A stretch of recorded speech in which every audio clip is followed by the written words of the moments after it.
Hi there, Lindsay here, the Frugal Crafter. Today we're going to take a look at another frugal set of markers, or I should say budget end line of markers. These are brand new. I received them about 2 weeks ago, so I've had a little bit of time to play with them.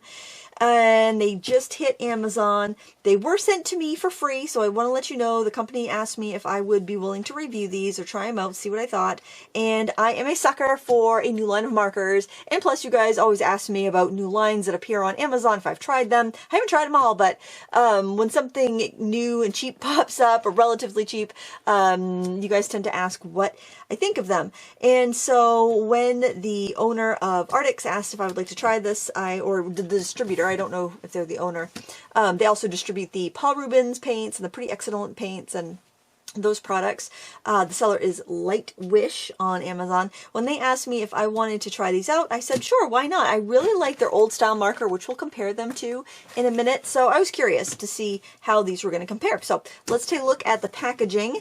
They come in a box with a handle that is designed to keep your markers stored horizontally, which is really great because a lot of times you get markers but you don't have any place to keep them, or you want to keep them in cups, but when you have them upright in cups, sometimes that can keep let the ink travel to one nib and then the other nib dries out. So this is designed to prevent that. So it's got kind of like a pleather strap here, and it's got this little latch on the top, and it comes with just a little descriptive band to keep it closed in transit and just kind of tell you a little bit about what's in the box. I guess if this was like in a store, shrink wrapped or whatever, that would be handy to see that. So 80 vibrant colors. There's actually 79 colors in one colorless blender. It says set 80A, and I had asked the owner if that meant that they were going to come out with like an 80B and an 80C, kind of like Copic does, I think, with their 72 sets, so you can kind of build your collection that way.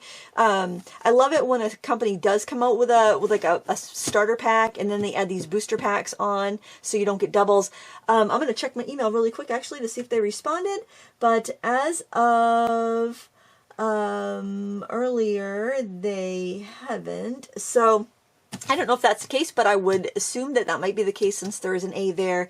Maybe there's going to be an 80 set B, which would have more pastels or more grays or more earth tones or something like that. So I won't keep this. Personally, you could keep it if you wanted to. I've only kept it as long as to do the review, and we can look at the box. Now, I think the packaging would be really nice. Mine arrived dented, but as I mentioned before, this was sent to me from the company. It came from Hong Kong, so it had kind of a rough ride over the Atlantic apparently, and the edges got banged up. Of course, I don't mind because it was sent to me for review, but if I was a paying customer, I'd probably be a little ticked off at that. But that said, generally these are all fulfilled by Amazon, so you're getting them inspected at Amazon and shipped to you from an Amazon warehouse. So I don't think that would be an issue, but you know, if it is, I'm sure if you contacted them, they could send you a replacement case or something to make it right. So it is kind of a bummer because it is a rather convenient way to store these. It comes with a little business card, which I've actually made notes on it, so I set it aside. It's actually right here. Fun fact, their markers don't bleed through the business card. So it just gives you a little information on how you can contact the company if you want to, if you have any questions. It comes with a little postcard that you could just mail off to a friend to use yourself. And what I really like that comes with this set is a swatch card, because you know how it can be a little daunting to make a swatch card. And the first thing really you should do when you get a new set of markers is swatch them out so you know what you're getting. And it's also just kind of a fun first project when you get a brand new set of something, I think, is to swatch them out. The other neat thing about the case here is that if you turn it around, it's actually, and this is, since mine got a little banged up in transit, mine doesn't work quite as well, but it's designed to serve as a stand. So if you want to set this on your shelf, you can still keep your markers horizontal. They're like at maybe, oh gosh, I don't know, a very, very slight angle, maybe 30% angle, but it's really handy to have in front of you or to the side of you, and you can see all of your colors. And there is a cardboard grid down in the bottom, if I take a few out, I think you can see. Can you see that? The little divider? That's cardboard, so I don't know how long it will hold up of, you know, repeatedly putting markers in and out. But it's done so far. I've taken them out in and out a few times, each color, and so far so good. It's working really well. So I do like that design there because this is going to save you from having to get some other sort of storage solution if you don't already have one. Or of course you could store them with your other markers. So naturally, because I had the first set of 80 that they sent last year to review, I thought I would compare them. I really liked this set of the old set of markers for a couple of reasons.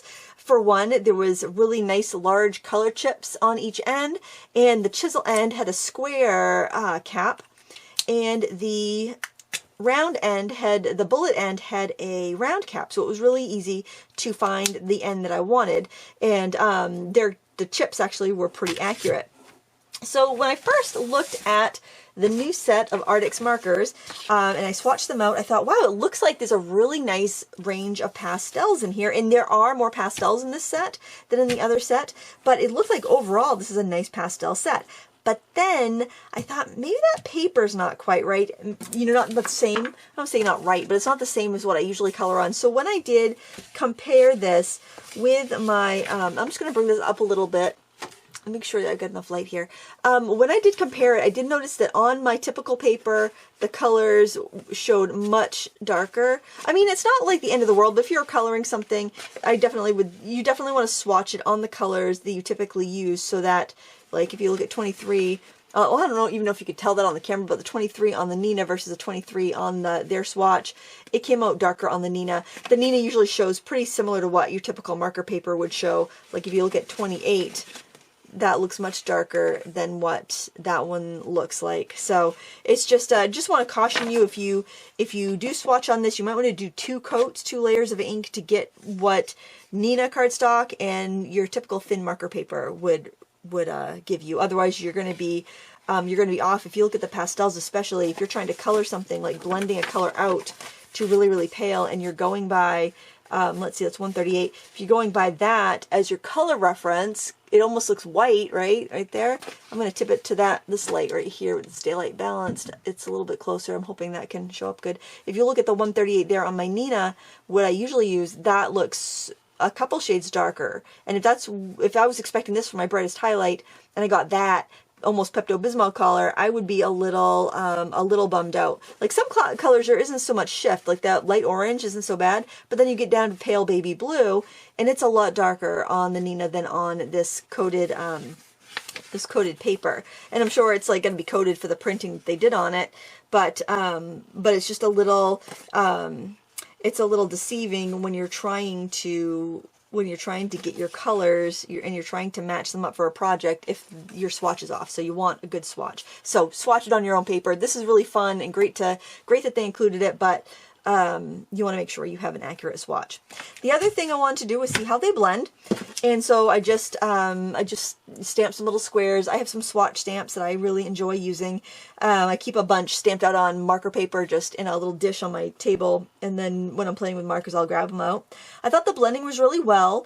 The fine tip on these markers is finer than your traditional bullet tip, just by a hair, but it does make, if you're trying to go in with that fine tip just to add a little more color, it does leave behind that line because it's so skinny. So you'll definitely want to employ the chisel tip a lot if you're using that. Now one thing, my biggest pet peeve with this set is the fact that the color chips are quite off. A lot, I don't like to be too picky because you definitely should swatch your colors, but you still want to have a little bit of an idea of what the colors are going to be. But I found them to be quite off in this set. That one's all right. I found that the chips look just like 1 and not really so much like that color. 7's okay. 9's a bit off. I don't even know if that really show up on camera that much, but I just noticed that some, like that hot pink, and you get kind of that more Pepto-Bismol-y color. Like 18 looks much darker than the 18 there. 121 is almost like a fluorescent red, and that looks much darker there.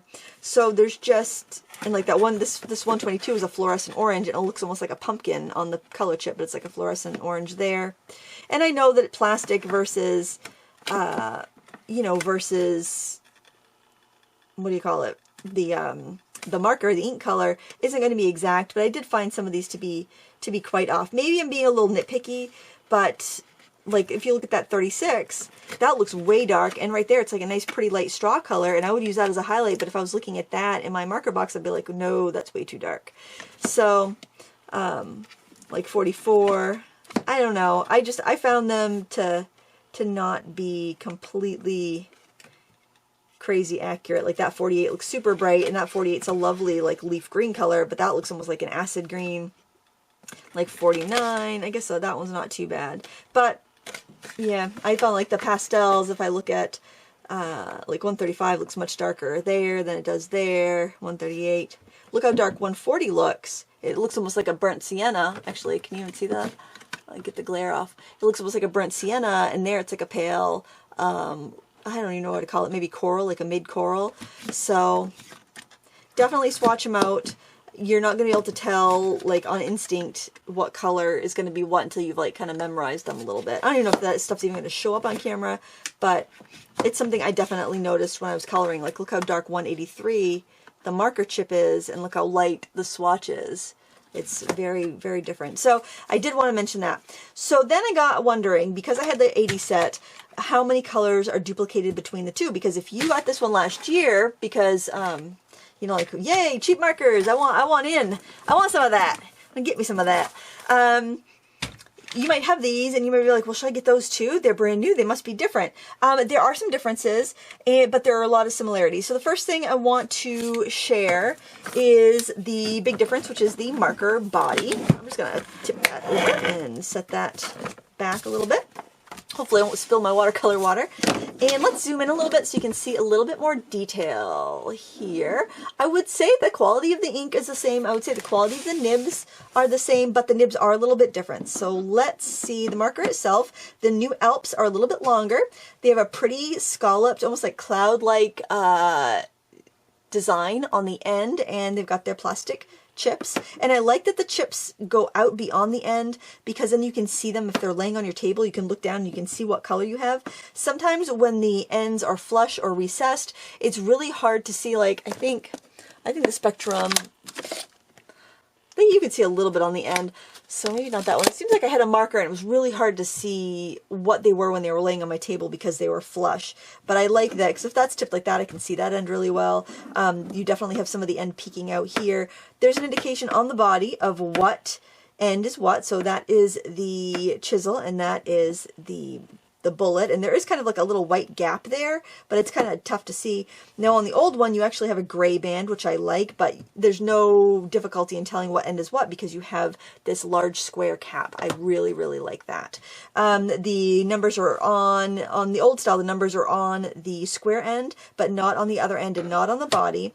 And on the new style, the markers are on both caps, which is handy, and they do put an indication if it's a number that can be confused. That's probably not focusing, but any number that could be confused, there's a little like I want to call it a smiley face. You know, there's like a little curve underneath. Is that focusing? Oh, maybe if I put that up there. There's a little curve underneath to tell you that it's like a 99 instead of a 66. So that way you're not going to get the wrong marker by mistake if the colors ended up being close and it was confusing. So I really like that. I think that was kind of thoughtful, because a lot of markers don't do that, and you just kind of have to guess. I hope this is a number 6. You know, I hope that matches that swatch. I mean, you usually can tell from the cap, but sometimes your colors can be kind of close.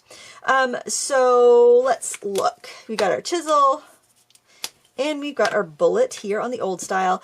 The chisel end's really easy to remove on the old style. The bullet one can be a little tricky because it's, you know, it's smoother, it's round. I thought the Alp caps were quite difficult to remove. Maybe they'll soften up though the more you use them, but if you have arthritis, that might be an issue. I found the chisel edge to be about the same. I'm just going to grab a piece of scrap paper here. So this is the Arrtx Alp, the new one. And we're just going to do a swipe, and then we'll just do a fine tip, broad tip. I find like the broad tip does put down plenty of ink. I don't want to color too much because I know that's going to bleed through and get on my mat, but just to kind of give you an idea of the nib size. The nibs look identical on the broad end, so we'll do the old style.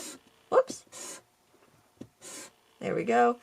And the the bullet nibs feel a little softer and they're a little bit fatter, and you can see that. Let me see if I put a piece of paper underneath this. Let's do that with those lines because that might be a little bit easier for the camera to focus. Can you see, this is the old one in my right hand and it's the new one in my left hand. Where you can see the word Arrtx, that is the old style. So the bullet is just a little bit blunter and fatter. And it just gives you, it's a softer tip. I actually prefer to color with that, but it doesn't give you as much detail. But you have a lot of versatility with the chisel nibs, and I really think you should get to know your chisel nibs when you do not have a brush marker. Getting to know them is going to really help you because then you can lay down lots of color. You can go from a thin line to a broad stroke, just like you could with a brush. It just takes a little getting used to. And the markers that have the bullet and the chisel tips are just way cheaper. They're half the price of the cheapest brush markers. So if you want a lot of colors and you're on a small budget, you can get much more if you're going with a bullet and chisel marker. So, and you can see, I mean, I got some decent blends in here. If I had a brush tip marker, I probably wouldn't see any sort of lines at all, but I mean, it's minimal.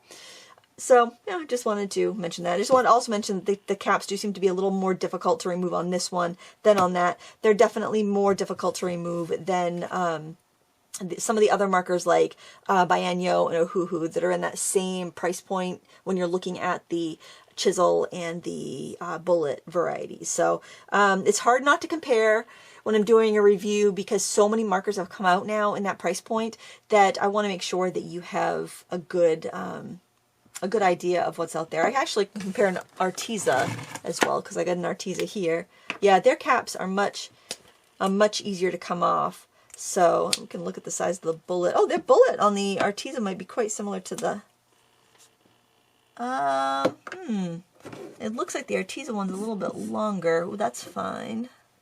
Yeah, they're about the same. I'd say they're about the same. I think maybe just the Arrtx one protrudes out more than the Arrtx. It is a little bit fatter. Those are very, very small differences. You can look at lengthwise, about the same.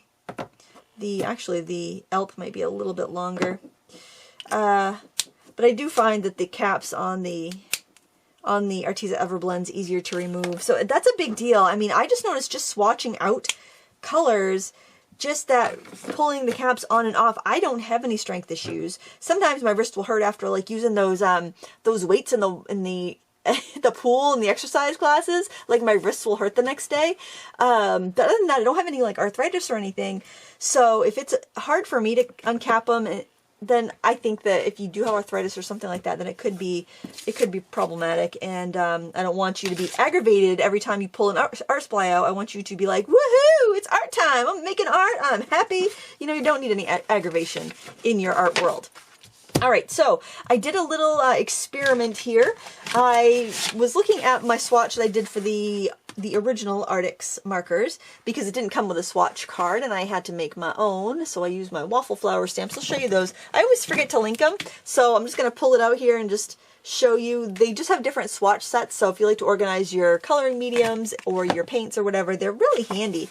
What I did was I went on my old swatch, and if you see all those little dots there, I made dots if I had the same color number in the new set. And I found out that 72 colors overlapped, or 72 colors were the same number, but they weren't necessarily the same color as the old ones. I think I'll set this aside, so I think that black background might be a little bit easier for you guys to see on. So like they both had a number 1. I found the new number 1 to be a little bit lighter, and the old one to be more purpley, and the new number 1 to be more red. And there were some different colors in here. It didn't have those colors. It had the 7, which was pretty close. The 9 was pretty close. 10 was pretty close. 13 pretty close. 16, the new one was more of like a tomato-y color, and the old 16 was more of a coral. 17 was pretty close. 18 was cooler. The new one was more, it was a cooler than the more light corally color of the old style. And 24, the new one was lighter than the old one.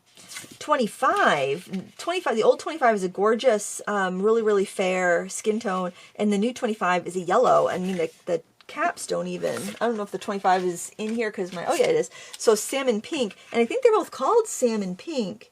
Yeah, they both called salmon, but on the new one it's a yellow, and the old one it's a peach. So that's really weird. I mean, the color chip matches at least, so that's nice because you won't get confused. You won't be like blending out a really fair skin and then grabbing this by mistake because it looks yellow. You would stop and think before you did that. But it was a really pretty salmon on the other one. So they kept the same name and same number. So I kind of wondered if some, well, not on that one because the chip was different, but I wondered on some of them if the colors just got filled wrong in the factory. So that one, the new color is lighter. It almost, at first I was thinking, well, all these seem like they're lighter than the old versions, but as I swatched them out, not all of them, but some of them did seem lighter. Number 36 is a nice neutral, almost like suntan color, but the new one is a yellow. And going through here, that one's a little bit darker, the new one's a little bit darker, but it's not that perceptible difference. 75, that's a dark purple, and this one's a really, really, really pale periwinkle color. So that one is really different. And the color on that one, man, that one is way, that's the swatch I made of this one. This is the actual color, and this is the old style, which is right here, this really, really pale. It's called Dark Blue Light, and that's what they call it on the new swatch, the new marker set, if you're looking at the swatch, but they are nowheres near, and I wouldn't, yeah, they're nowheres near the same color, so it's almost like maybe one set got misinked, I don't know, or mislabeled, but, at least the color chips are a little bit more, I mean, the color chip doesn't look like that and give you that, that's good, but that's kind of, I thought that was kind of weird. This one right here, if you look at the number 81 from the new set, that's kind of like a fuchsia, and from the old one, it's more of a royal purple. This 91 here, the new 91 looks more like a burnt sienna, and the old one is like a Van Dyke brown or a dark burnt umber kind of color. Let's see. The old 163 is like a very, very pale lime, and the new one is a kind of a brighter citron, almost like a chartreuse color, but not quite that dark. The 172, the new one is much, much paler. It's like a mint, and the old one is almost like a shamrock green. And the grays held well. They were about the same. But I think grays are a pretty standard warm gray, cool gray, green gray, blue gray. You know, they're all going to be in that same color family. So 72 color numbers matched. But I would say, I actually made a little note, 10 of the same numbered colors looked different. So that's something to kind of think about. I don't know. I almost think that maybe some colors got the wrong ink, but then the chips wouldn't have matched the old color either, so I'm not sure. I do think there's like an accuracy problem with the chips, the color chips, and the ink that's inside, but the problems with the chips, or the chips being off, they don't match the old color numbers either, so I don't think it's just necessarily a misinking color issue. I don't know why, because it seems like most of these less expensive markers use the same color ink system. They must have, like, the ink must all come from the same supplier. I think it's Shinhan Touch, the Shinhan Touch line of inks. That seems to be what it is. They all seem to use that system, but then every once in a while you get an oddball color from one of these brands, and it's like, well, where did that come from?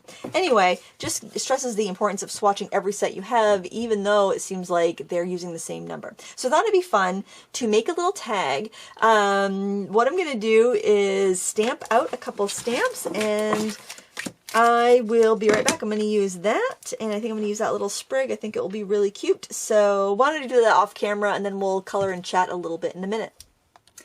Okay, what I'm going to do is stamp on here with Memento ink. This is an ink that is safe for use with alcohol markers such as Copics. If you are not a stamper or card maker, maybe you're watching this review because you're thinking about getting these for your art discipline, it's pretty much like the ink that you would find in a fine liner. So I'm just going to stamp that down here. And I don't have a squishy pad underneath, so I'm just making sure I stamp it well. And then I stamp this on a Post-it note, and then I cut it out. And what I'm going to do is just line that up on top of my image here. And that way I can stamp some leaves and put those around there. And you're probably thinking, why are you explaining that?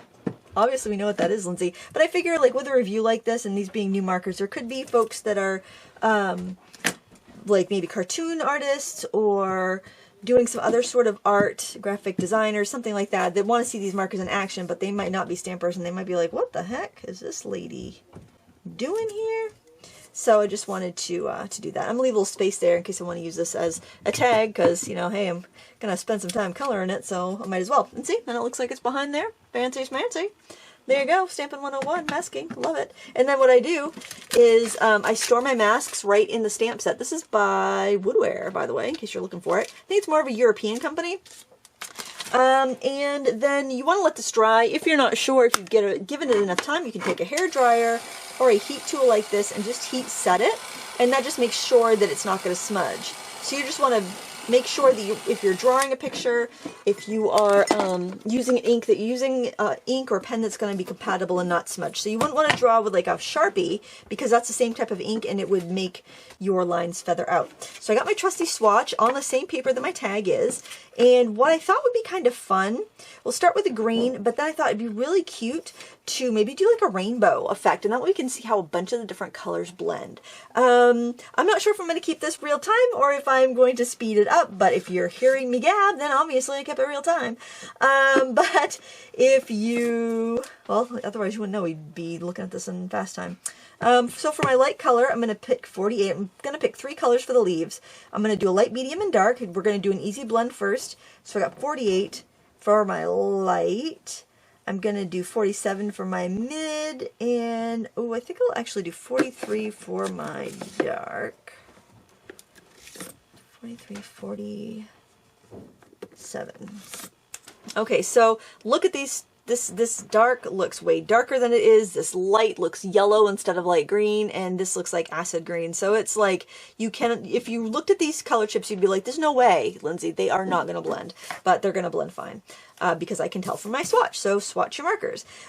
Because these leaves are tiny, I'm going to work with the small tips, and I'm going to just uncap them, and we're gonna be working pretty quick. So I'm just going to leave them uncapped, and I'm going to put them in order of light to dark. So there's a couple different ways that you can color.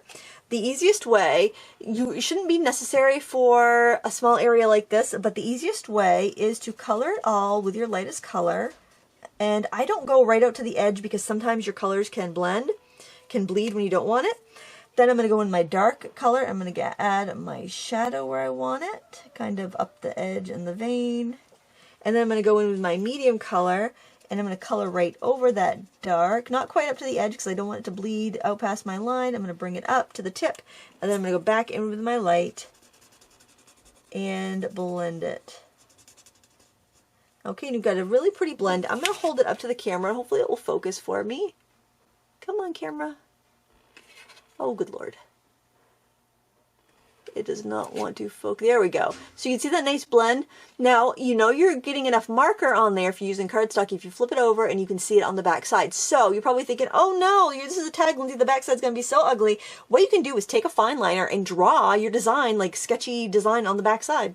And I'll try to remember to do that when we get there. So that's way one to blend. The other way to blend, which is what I do if it's not a really big area or the colors aren't tricky, is I will go in with my dark, same as before. Then I'll take my medium, I'm going to overlap the dark, and I don't have to put a lot of pressure here, it's working pretty well. And then I bring it up to where I want my highlight to start, then I just kind of like overlap that edge with my highlight color and finish coloring. And there, we pretty much get the exact same effect with less work. But there's certain colors that doesn't work so hot with, because they are like stubborn. Purples and reds are kind of stubborn. They don't like to do that very much. And so in that case, definitely prime it with your lightest color. Just don't go right out to the edge, because you could get some flooding of color outside your lines. If that happens, that's what your clear blender's for. You can shove that color back where it belongs. So don't be afraid to do that. And I might, now a situation like this, I might just keep it dark because it's hiding behind a petal and it's going to be more shadowy. Same thing with this guy back here. I'm going to put more shadow because it's so close to that petal. And so I want to think about what's around my objects as I'm coloring them. And this is so fun and relaxing. I mean, this is something that I would do. Oh, when my kids were little, they loved to color, and we would just like hang out in the living room. We'd have usually PBS Kids on, and we would have the coloring books out, and I would have some images stamped, and we would just color, and it was so fun. And then when those adult coloring books came out, it was fun because my girls were in like junior high, even my son. I mean, there were like cool coloring books, had like cool themes that they were interested in and cool designs, and the paper was so much nicer, and they would love it. They would just, I still have some of the of those coloring books right in the living room because every once in a while they still want to color. Now look how pretty that is and how easy it is to get that blend. So if you're a stamper and you're like, geez, everyone says how hard it is to color with alcohol markers, I don't know, or I have a set and they just didn't work for me, go get them. Get the set you already have, because you might have a set. I know we tend to jump on these bandwagons because they look so fun. Get the set you have, color along with me. You don't need to color with these. Get what you have and color with me. If they're Sharpies, go for it. Bic markets, just fine. Color along with me and have some fun. Okay, so I could go in and do them all right now where I have these markers out, but that would be rather dull and tedious to watch. So I'm just going to set these aside so I don't forget that I'm going to use those for the other ones. And we're going to do something fun with the petals. I think rainbow would be super fun. So let's start with red. Remember how I said that was kind of a tricky one? Let's look for some pretty reds that we could blend together. I love that red number 10. That's really pretty. It's kind of a nice neutral red. I think that would blend into number 7 as my medium tone pretty well. And then 84 looks like it might actually work. Let's see, 10, 7. I better go to 18. That one looks like it's got the same undertone. So when you're looking at markers and you're like, ooh, how do I know what to blend? So if you look at this, that was snow hitting the bulkheads. Sorry if that startled you if you had headphones on. If you look at that color, see how the undertone, it almost looks a little purpley. It's almost like that kind of Pepto-Bismol color. But if you look at that pink, they're almost the same value, like they're almost the same darkness and lightness, but if you look at that, it's almost got a little bit of a corally undertone. It's warmer. That's cooler, that's warmer. So if you look at, say, this color here, that's kind of almost fluorescent. Well, it is a fluorescent color, so that's kind of in the middle. What would be a better example? Well, let's look at this one right here. This color number 7 has a warmer undertone. It doesn't look like it's almost purple. It looks, if anything, it's almost coral. So if you come over to 18, those colors are pretty close, and they're going to blend together much better. Those would also be nice rosy cheek colors in flesh tones, because your flesh tones, all those neutral tones do tend to be a little bit warmer, and they would go much better than trying to use that as like a blusher color, unless you're going for a really unnatural makeup choice on coloring a person. So let's do these 3 colors. Like I said, these colors can be difficult to blend. 18 and 9 are pretty close. I think I might actually, 18 and 7 are pretty close. I think I might do even a lighter color. I think 138, or well, let's see how these do. We can always do the next one in another color. So I'm going to start off with this one, which seems to be my lightest color, but it is still pretty dark. And this time I think I'm going to actually start with my chisel tip, because I can put more color down, and I should put a scrap underneath my paper so if it bleeds through, it's not going to stain the white lines on my mat. Alright, so remember how I said how versatile your chisel tip is. The reason I say that is because a lot of people don't like to use a chisel tip because they think that it's unwieldy. You can turn it. There's all these different edges and angles, and it's a firm tip, and it holds up really well, so you don't have to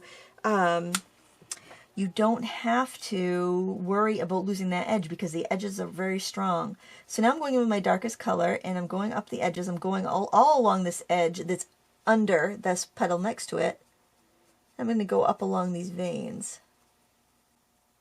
Now I'm going to grab my medium color, and I'm going to go in with a chisel tip again, and I'm going to color over that dark red. And I'm going to pull that color out a little bit.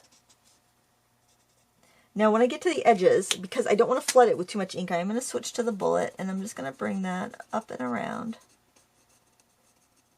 Now I'm going to go back in with my light color. Oh, we're getting a nice blend already though. That's pretty. Go back in with my light color. I think I will do the chisel. The bullet tip, just because I don't want to flood it, and I don't have that much to really color in. And then I'm just going to bring it out to the tip. And I can work back if I feel like it's not blended enough, but hey, now that looks real pretty. I really like that. So we have done one petal, And now I think I'm just going to try to do, I'm going to space this out. I'm going to keep those together because that's what I used for my red blend. And when you get a good blend, right, make a little note of it and write it down so that the next time you're coloring, you can say, oh shoot, what color blended really well with those, and refer to your chart, and then you can have a beautiful blend. So I'm thinking of the color wheel. I'm going to go over here. I'm going to do this one yellow, in blends of yellow. So let me look at my hand colored swatch. I really like 33. Can I find some colors to go with that? I think 37 and 33. And, ooh, that, I think that 163 would look pretty good.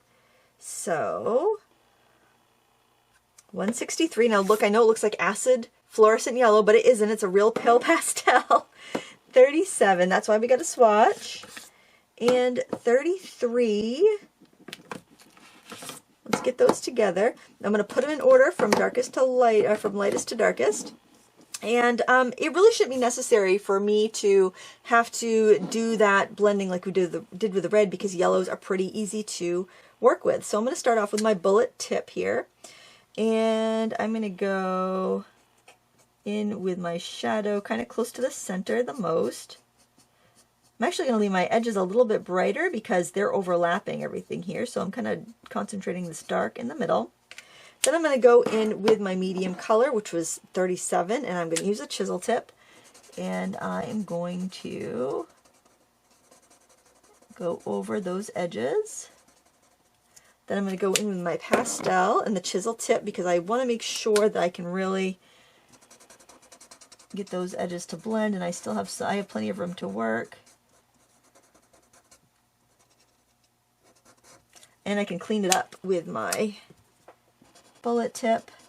Now here's something else you can do. If you're like, oh no, I blended it too much and now I don't see the darker shadows that I wanted to see, what do I do? Then that's when you go back in with your dark color, but you use the bullet tip, because that fine tip is not going to put down as much ink, and you can just kind of flick in, just like you would if you had a brush tip marker, but you can do it with the less expensive bullet tip option. And then if you want to, you can go back in with your medium color. I probably would stick with a bullet tip just so you don't end up flooding the paper, and just kind of color over the edges, not over the entire thing, just where the colors kind of meet. And if you feel like you want to, again, just use the bullet tip of the lightest color and color over the edge. Don't go over the really, really bright spot again, like the tip of the flower, because you don't want to add that extra layer of ink and then darken it. But there you can see we've got that pretty yellow leaf. And now let's do a blue. We'll do our blue right there. Let's look at our colors. So I'm trying to go for primaries here, so then it's going to be easier for us to fill in the rainbow in between, which I don't know if I'll do on camera or not, because that might be a little tedious. But let's see what we have for blues. We have a really nice pale blue there, 144. Blue can be tricky, so that's one I will do by priming, the priming tip. Oh, that's pretty. I like that 183. I'm just trying to see what's the most primary. 71, 183. Now look at this. I like 71, I like 183. There is a huge jump between those colors, but that's my most primary color. 69 could be a nice shadow for 71, but there's just such a huge jump between that and that. And that's what you run into with these, with marker sets. You're going to find some place where you don't have what you need to go from one color to the other color. So I'm going to get 71 and I'm going to get 183 out.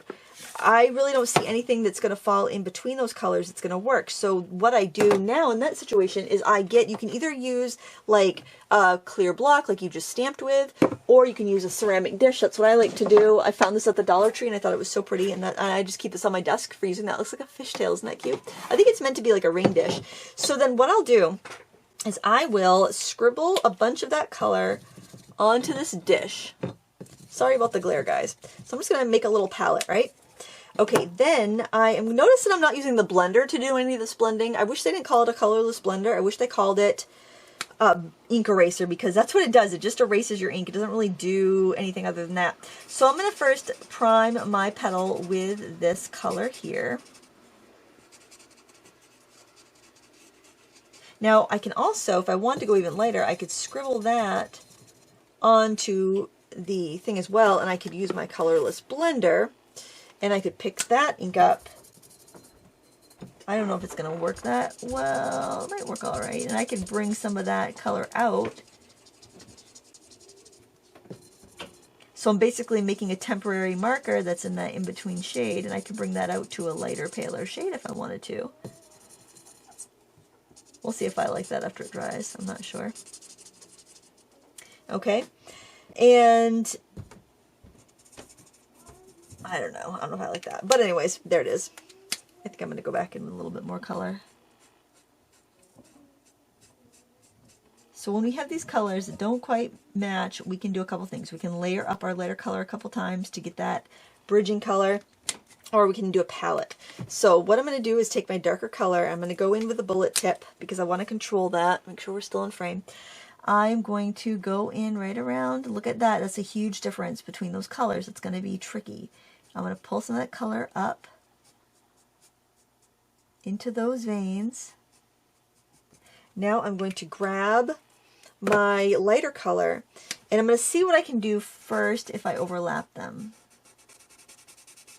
Now that really doesn't, it looks all right, but it's not going to do quite as much as if I pick up the color with my nib. So I'm picking up that color that I colored in the shadow with the chisel nib of my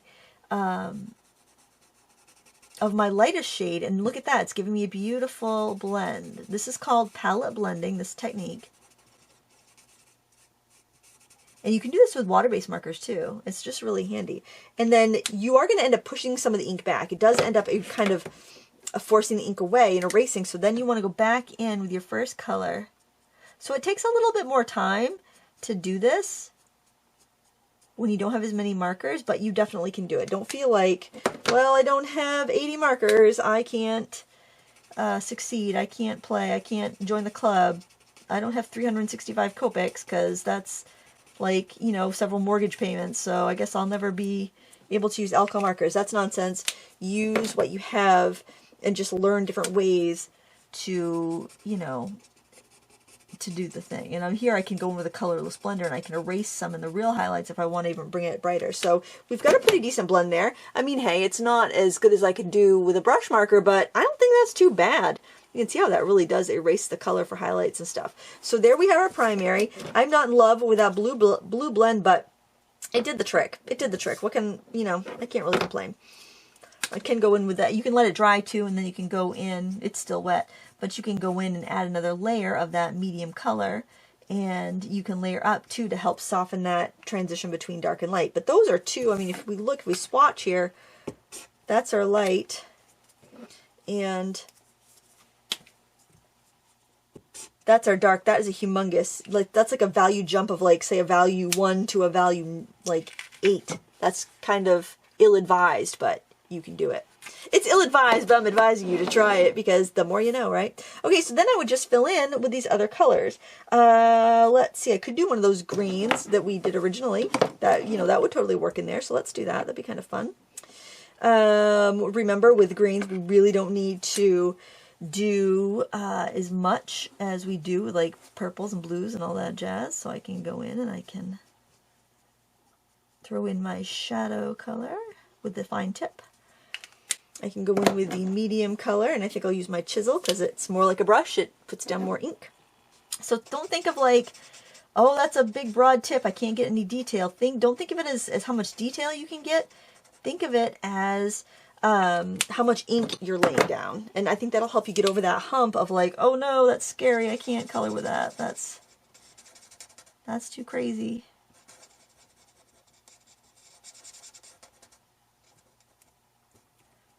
I'm going to go back in with that medium color. Actually, I'll do dark to, nah, I'm going to go back in with medium. I don't really need a lot more dark there. But I'm going to do the bullet tip. I'm going to go right over the dark, and I'm using the bullet tip because I don't want to put too much extra ink in there. Then I'm going to go back with the light and the bullet tip and hit that edge.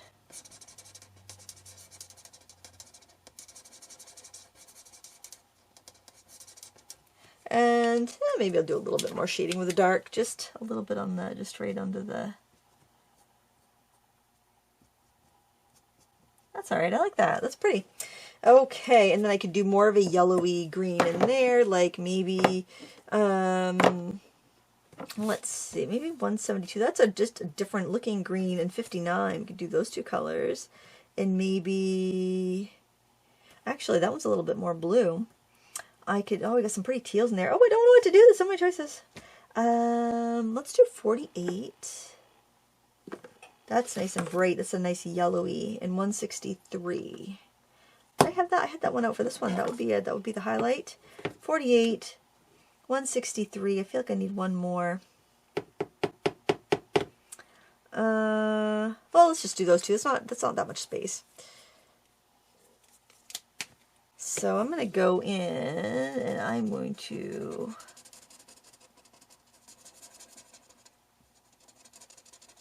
just use the bullet tips because I don't have a lot of room here. I might end up grabbing that shadow color again. And I think I'll just stick with the bullet tips here.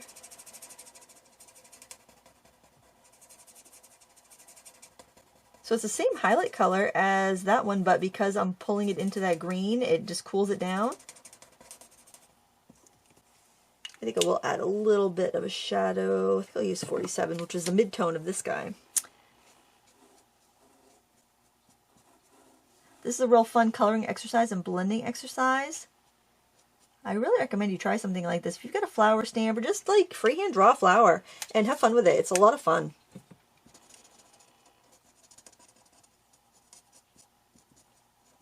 Now you probably get the gist of this pretty darn easy, huh? Let's do some teals. I want to put those back with their colors. I've been using them already with because I don't want to forget. Let's do teal. Teal's pretty.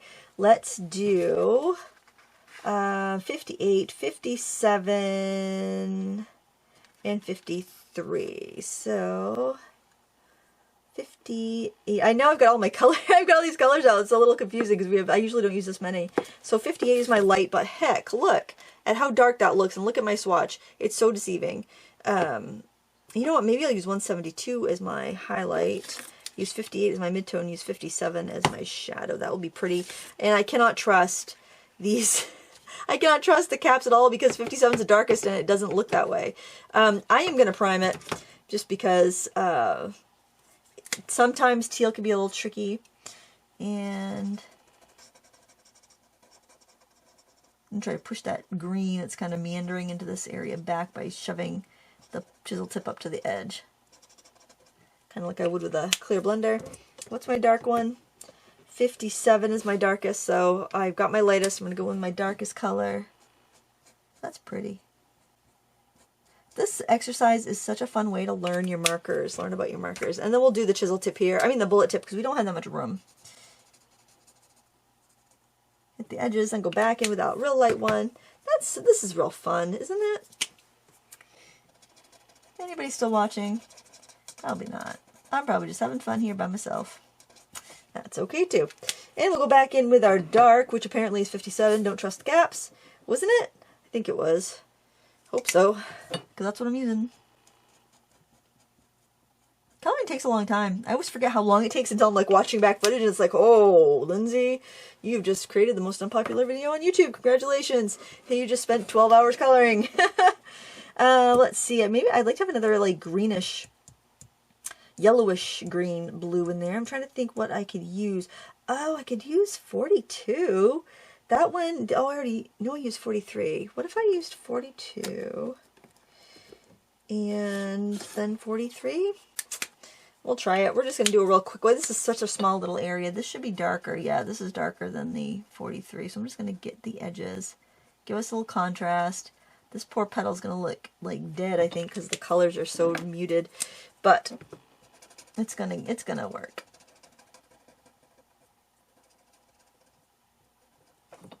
There's lots of greens in the set. I do like that. Oops, wrong end. I wish I did more teal, actually. I should have done both of those more of a tealy color, but that's pretty. I like that. So then we're going to be doing purples into pinks in there. Those are tricky colors because, I don't know, it seems to be if it's a cool colors, cooler undertone colors tend to be harder to blend. So let's do, purple is really a bear. Let's see, 147 is a really nice light kind of dusty rose color, dusty purple. 147 to, we could go to, oh, that's a hard one. There's not that much that's going to blend with that. 85 maybe, but there's such a huge jump between those two colors. I need something in between. Or maybe I could do 81 to 85. Oh, there's not really much lighter than that. All right, we're going to prime. We could try a 2-color blend. Let's try that. That's going to be a little tricky, but we're gonna prime it in here with this really, really pale lavendery, dusty lavender color. And we're going to hope for the best. I'm actually going to prepare my palette. I'm just going to scribble out some of that. Look at that hot fuchsia color. Oh, that's crazy. I'm going to prepare that so that after I've gone in with my color, I can just quickly grab some of the midtones. I'm trying to vary my pressure as well, because I mean, there's such a big jump in those colors. I am like seeing what can I do to not have this be a hot mess and not have this be really streaky and awful. Hey, you know what? That worked pretty well. So preparing your palette ahead of time, preparing it so that all you got to do is scribble your marker in there. Hey, I'm going to call that a success. I like that. Try not to go outside the lines. That'd be a bummer. All right. Oh, and I didn't even jab myself with an uncapped marker. I thought I was going to do that. I did get it all over my hands, though, but my hands will wash pretty well. Hey, I like that. I think that was successful. What do you think? Let's look at it up close. Hope I have enough light. I'm feeling like it's a little dark here tonight. I don't know why. I've got the same lighting. I'm going to call that a success. That's fine. All right, so now this one I'd want to be more of a purple. Let's see. Is that bleeding out enough? I was wondering if I could show you that trick about erasing, but I don't think I can. There's not enough bleed through, and I don't want to make a mistake with that color because that color is kind of horrendous if I have to blend it back. All right, 81. No, we want something a little bit more royally. 73. This is like a royal purple color. 75 is like a light. So we've got this and this. Again, we don't really have much in between. That 77 is nice and light and pretty. We can try these three, but I might have to employ a little palette blending. But let's try priming it with this color first. So I'm coloring this in with my lightest color to help blending with these tricky purples. Okay, and because I want to get that ink wet. Now, if I see, like, I just saw this, like, meandering fuchsia, and I'm just kind of, oh, that'd be a pretty name. Meandering fuchsia. If I ever name a perfume, that's what I'll call it. 73, that's our dark. We're going to add that in with the bullet tip so we don't go overboard with the color. I'm just going to scribble some out just in case. I don't know. I really don't know on this one. This might be a little tricky. I'm going to use a chisel tip for the mid-tone, which is not very dark, so I'm just going to grab some of that. By the way, to clean off the ceramic palette, all you do is use rubbing alcohol. Hey, that's all right.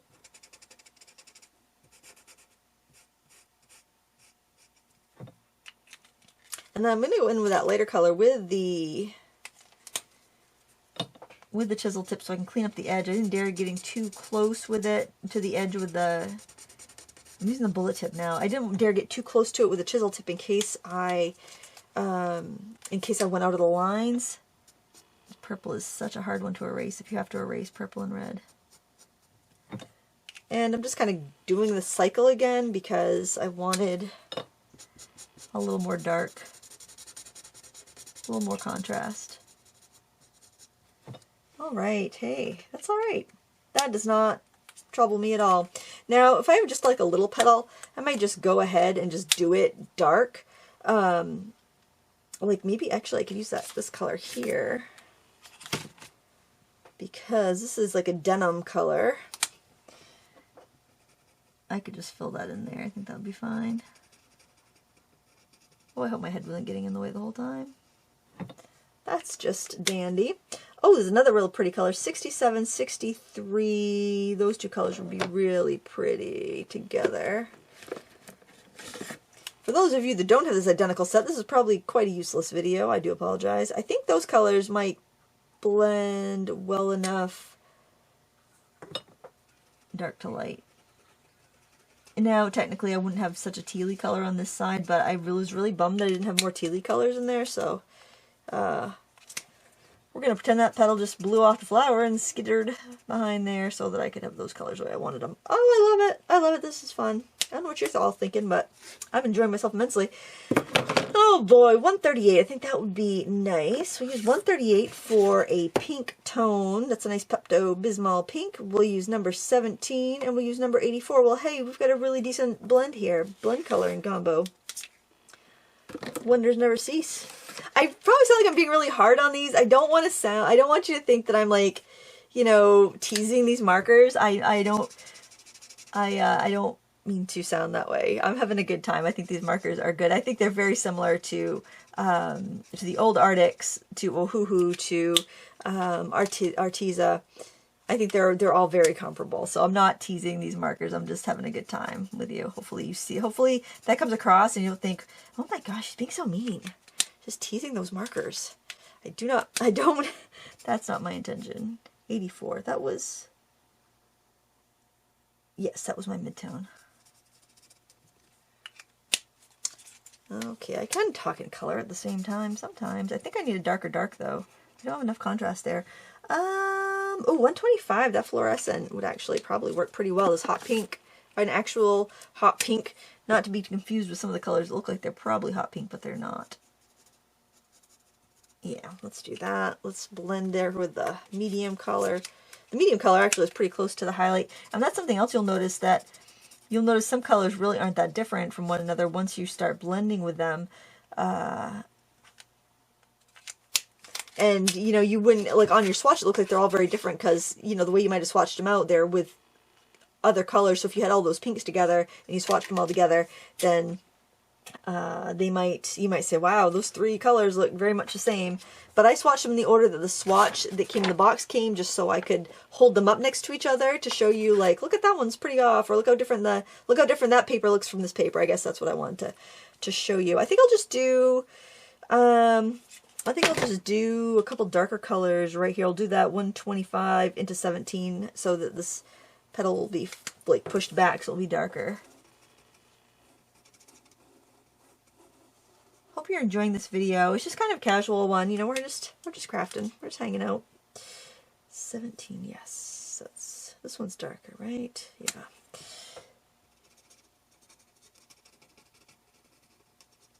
I'm liking this though. My gosh, I'm having a real fun time with this. It's really fun.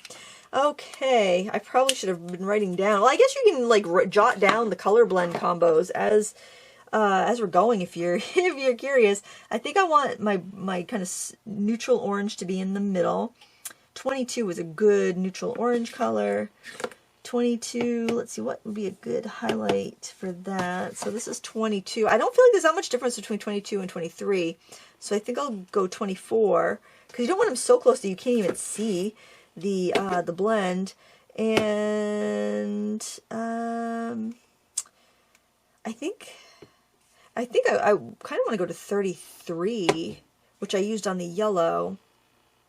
You know, I do. I want to do that. Wait, is 33 different enough from 24? You know what? That's not different enough.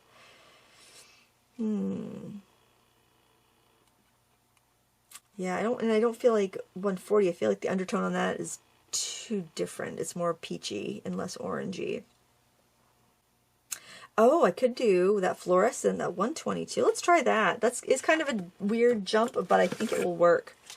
I'm going to prime with this just because that's another reason I sometimes prime a petal, is that if the undertones aren't quite right, holy moly, that's bright. You know what, actually, now I'll do 140 because I think that would work really well. Look at that. Not anywhere near that color. What the heck? That's crazy. This is like pale neon orange, and that marker is like crazy. And actually, now that I'm looking at it, I think 16 would be better with that color. Well, this one's gone a little haywire. I've gone with completely different colors. Oh, I like that blend though. It's really pretty. It's very pumpkin-y actually. Surprisingly, it's very pumpkin-y. Like, you know, like an actual pumpkin, like Not like, you know, like when you see a pumpkin growing in a field, it's got that beautiful, earthy pumpkin color. And here we go with our light color, obviously. This is our pastel. That looks like rust on the color chip. I like that, it's pretty. Oh, that's a nice orange blend. Okay, take note, it's numbered 122, fluorescent orange, 16 and 140. So just don't regard the caps at all when you're coloring, you're gonna be fine with that particular blend. Oh, why don't we take a break from colors, do brown here in the center. Let's see, what do we got? How much contrast do we want? I think I don't need a ton. I think 97, 94, and 91, or maybe 99 if we need a little extra, but let's do 91, 94, 97. I do have to say that the way that the colors are arranged are nice in the box, because the order they put them in on the swatch card does seem to relate to how they would blend, with the exception of all the pastels being over here, all the real pale ones being over here. I do like that, because then when you have it, if you put them in your box the way the swatch goes, then like you put them in like this, you turn the swatch this way and you put them in your box like that, you're going to be having your colors that blend next to each other for the most part, and I think that's a really nice thing. So 91's my darkest color, which I think I might have to go a little darker than this, but we'll see. Should I prime it? No, I don't think I need to prime it. Earth tones blend pretty well. I'm just going to be careful not to go over, and I'm just go over into the petals. I am using the stippling that's there as a guide of where my shadow is going to go, and then I do like to go a little bit on the edge, like so that it will have kind of like a raised in the center appearance. And then I'll do this other color. Hopefully there's enough contrast. I'm just going to stick with the bullet tips for this, because if it does have a little texture, that's fine. I'm just dabbing, and there really isn't enough contrast between those two colors. Alright, we'll go to the light one. You might have to bring in another dark one, that's fine. I will go in with the chisel tip just to get a little blend going. Oh, look, it's like instantly blending. I'm going to go back to the bullet. Now, something else you can do, if you have a really big jump in color and you have these light markers, you can tap into the darker color. I don't think it's going to show up because there's like actually pen and ink underneath, but like you can tap a lighter color on a darker color and get like scales, like fish scales, or you can get texture like seeds, and it's just kind of a nice technique to know if you're going to do a lot of coloring. I think that has some nice dimension to it. I really like that. Oh, that's pretty. That's fun. Do you really want to see me color the last 3 petals? Because I'm feeling like this video is like crazy long. Well, it's only 3 more. We can power through. If not, skip to the end and get my final thoughts, I guess. You probably have been hearing too many of my thoughts. You're probably done. You're like, Lindsay, I've had enough of your thoughts. I need a nap. Okay, we're gonna do a dark red petal. We're gonna do I think we'll do 10 as our light color, and we'll do 1 and 2. We'll see how those colors go together. I should have put everything back in the box now, because now my desk, I have like no space to work because everything is out. Everything's out. Oh, this is crazy. I'm going to prime it with 10 with the chisel end. I'm not going to go right out to the edges so I don't have overflow, and I'm doing this because, as you recall, reds are stubborn little guys that like to stain and are hard to blend. And I'm going to take my darkest color, my number 1, I'm going to go right underneath that edge of the neighbor petal, because that's where we have shadow. Look, that almost looks black, doesn't it? That red is so dark. And then we're going to go to 2, which is our medium color, and I'm going to go right ahead and scribble some on my palette, because I have a feeling that might be a little tricky. Oh, it's blending in pretty well with the other color. Then I'm going to go back to my light, and I am going to go in with a chisel, and I'm going to pick up a little bit of that other color with the tip of the chisel. I don't know if my palette's still in frame or not. Hey, that's alright, that's working. Coloring fast is your friend when you're blending chisel bullet markers. It really helps. Okay, we got a nice blend there. We got that nice kind of like blood red color. Isn't that pretty? That'd be pretty on like a Father's Day card you do in a car, like a fancy schmancy muscle car. That'd be really cute. So I want warmer reds, oranges in there. Let's see, 13 and 16 might be nice. We could do, we did 140. Did we, what, I'm trying to remember what we did on that one. What do we want to do next? 135, that's a pretty color. 135, I don't think we've used that yet. That's a nice light corally color. And, oh boy, 28's a little bit darker, but I don't know if it's dark enough. We go 135 to 7. Then 121. We'll try that. 135, 7, 121. That's going to be quite a interesting jump. But I think if we prime it, we're going to be fine. So we're going to go in. We'll do that one right here. We're going to color it with the light color because we're going to need that blending help. We're going to go in with our crazy neon corally red color. That is a crazy color. Now we're going to go in with 7. Now sometimes if your colors are really kind of crazy, a crazy jump, color over the entire dark color with your medium color. You can always go back and add more, but when you mix them, when you overlap them like that, it just makes the colors unify because you layer them and you mix them. Oh, that's a nice little blend on the end. A blendy on the endy.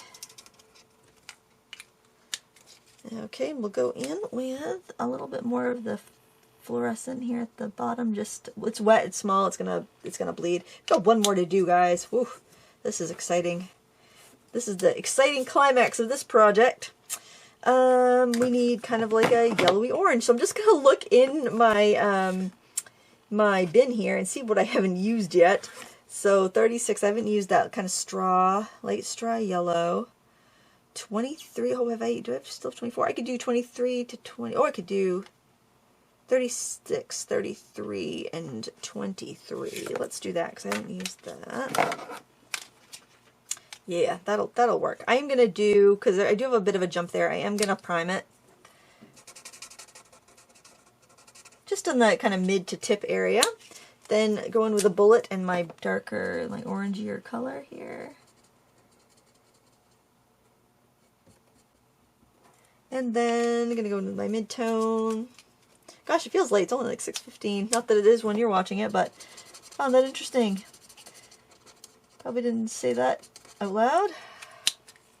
Because it's probably not interesting to anybody else, but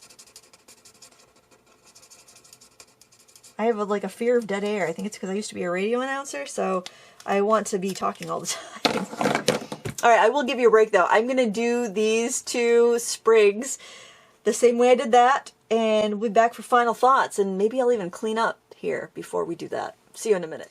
Okay, I put all my markers away like a good girl. They're all in order. That was tedious, but that's going to help because like this color, man, that's like the lightest, palest color, and it looks crazy. It's that color right there. So, you know, having them in order will help with my swatches. So here is the finished card. We did 1 sprig together. We did all of these petals together. So basically you learned a blend for every color, which I think is not too shabby for however long this video is. And for I think this marker set is going to retail for $43, regular price on Amazon. They currently had a 20% off coupon, bringing it down to about, I think it's about $35 if I'm doing my math right, somewhere in that ballpark. So under 50 cents a marker on sale, just over 50 cents a marker, regular price. So it's in line with Ohuhu, and let's see, what's the other ones about that same price? Biennial Classic, not their brush tip ones, but they're definitely in line with other good markers of that same price point. The case is really interesting. I love how it's also a display case that you can use from. And it's a carry case, and it's designed to keep your markers horizontal. I don't think you would get a banged up box. I think it's just because I got this comp copy early. They sent it to me before Amazon had it in their warehouses, so it was, you know, not sent the typical way that you would get them. So I don't imagine your box would come damaged at all. My only complaint would be the color chips not exactly matching and the difficulty in removing caps.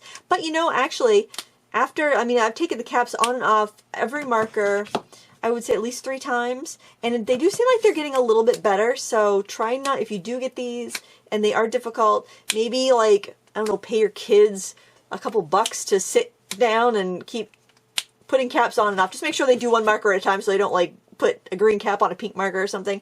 But you know, good job for your kids, your grandkids, you know, give them a bag of candy for payment, get those marker caps loosened up, or go with something that's got a better looser cap like the classic ones. I think personally, I prefer the old ones, the old style, just because I love that quick reference of where's my chisel tip. That's just my personal preference, where there's no like band. There is a little bit of a white gap. No, not really, actually. There's no indication other than the little picture, so if your marker's not laying on that edge and you can't see it, you know, you have to pick it up, look at it. I mean, it's not a huge deal, but, you know, there's so many markers that are about the same price that I might want to mention these little things. If you already have any random brand of marker that's 80 colors, it's probably going to be a very similar color palette. They did go in with some paler colors. I just want to show this one because it's got the actual, it's a little bit, I think, more realistic of a color swatch than the paper that the Arrtx comes with. It does have a nice range of pale tones. It's got some nice earth tones. You've got colors that you could use for darker complexion skin tones, a lot of lighter complexion skin tones, lots of greens, lots of colors for florals. You know, it's a little shy on the blues, but you know, we blended some blues. I think if you do a lot of landscapes or coloring a lot of things with blue backgrounds, you probably would need a couple more blues in there to flesh it out. But like I'm looking at the Arrtx set of 80 has a larger set of blue. Arrtx actually came out with a 168 set, and that's what I recommended one of my friends buy for their kids because I really like this line. At the time, that was the biggest set of the inexpensive, like 50 cent markers you could find, and I still stand by that recommendation because that's a good one. And there's lots of good markers for cheap nowadays. So, you know, if you have some, use them because they're probably fine. You just need to practice. If you've been frustrated, practice. Pick up some lighter shades. If you have a set of 80 markers already and you're just like, I don't have enough light shades, I can't blend, your best bet would be to go into your local art and craft store if they have any open stock markers. Prismacolors usually tend to be less expensive. Sometimes they have a store brand that's not too bad. Buy those really, really pale colors, and then you can use them with what you already have, because as long as they're alcohol based and you have alcohol based markers, they're going to work together. So rather than buying a whole new 80 set just to get a few different colors than what you already have, you're better off just buying a few of those light shades that you need and then using them together. And don't forget to swatch. That's probably my biggest tip. So we did some blending. You can do this with whatever markers you have. I recommend these with the caveat that the caps are a little bit difficult to remove and the color chips are not exact. They would not be my first choice for the cheap markers that are on the market right now, unless you really love this case. And in that case, then, you know, that's a nice reason to get them. Biennial also comes with it. You can get them with a nice case or in a bag. It depends. The cardboard divider, I don't think it's going to hold up. I think that cardboard divider in there is going to get bent and it's going to wear down over time. You could probably flip it over if that happens and get another, you know, while out of it. But you definitely can still store your markers in here without the cardboard divider. They just won't stay in the order that you put them in. So it's something to consider. They're definitely, you know, and they're on sale. They're brand new, so their prices is a little bit more competitive than the other cheap markers. So you're getting them a little bit less. Like, so instead of like 40 something, you're getting them for 35. So, you know, hey, if you want to jump on these, you don't have any markers, you just want to see what they can do. You obviously saw what we could do with them. They're good markers. I wish the color chips were more accurate. And I know it's possible with plastic because their other ones are more accurate that they also sell. I'm really kind of curious as to why they went to this style over this style, unless people complained that they couldn't fit all their markers, because all the markers in this set are not in here. My daughter was working on a project, so the markers she's currently using are not in here. And maybe people didn't like that they couldn't have them all with the chip end up in the bag, or they couldn't zip it like that, and that people complained, and they decided, okay, we're going to do something different, and they went this way so they could have that stand-up case for the desk. It just depends on what you like, and that's the thing with most of these markers. They're pretty comparable in quality, and they blend, the ink blends well, they get the job done. So I guess I don't know what else I can say. I've reviewed so many markers that it's kind of difficult to find too many differences with them. And the differences probably seem really nitpicky because they're so small. Quality-wise, these are on par with Arrtx and Ohuhu and Biennial Classic and Azure, and I'm just trying to think, Jerry's, concept markers by Jerry's. Actually, I think these blend a little bit better than the concept ones.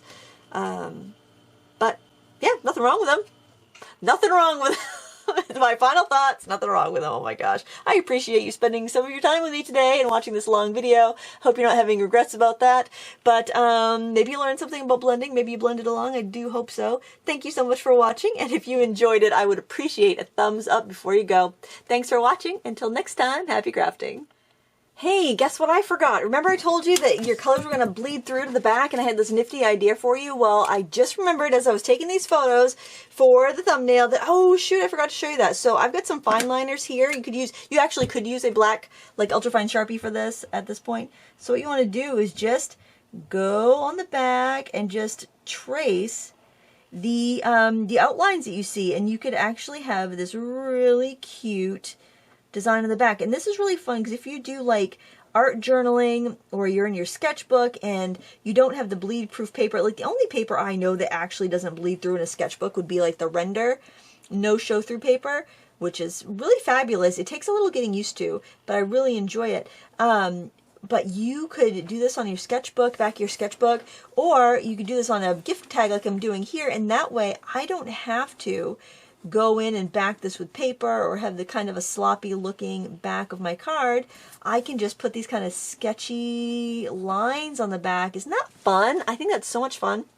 And then you can use different line weights. This is also a really fun way to kind of practice your drawing, you know, because it's really like oh, this pen's almost dead. It's kind of like no fear, because you know you can always cover it with paper. If you don't like it, you can like, well, I guess that was a fail, I'll just put some pattern paper back here. But I think it's really charming and cute. Actually, I kind of like how it looks with this kind of pen that's running out of ink, because it gives you that kind of like faded sketchy look. I think that's just adorable. And I just wanted to show you that before we left, because it's like, my gosh, if somebody was watching this video since like minute 12 when I mentioned this, and then they're like, I cannot believe I stayed to the end of this video and Lindsay never even showed me what to do on the back of the tag. I am so disappointed. I am unsubscribing. You know, I just wanted to put that. See, that's kind of fun. That's like really, it looks like kind of watercolory and just faded and fun, but I think it's really cute. And then you've got the front side that's kind of the you know, what we spend all our time on. But like, and like if you didn't want to write on the front, like you didn't want to put a to and a from, maybe you're giving somebody a book and you're giving them this with some fibers in there, that'd be pretty for a bookmark. You could write to and from on the back, and the front stays all pristine and pretty. And there you have it. Okay, that's it. That's all I wanted to do. Thank you so much again for watching this epically long tale of markers. Catch you next time. Happy crafting.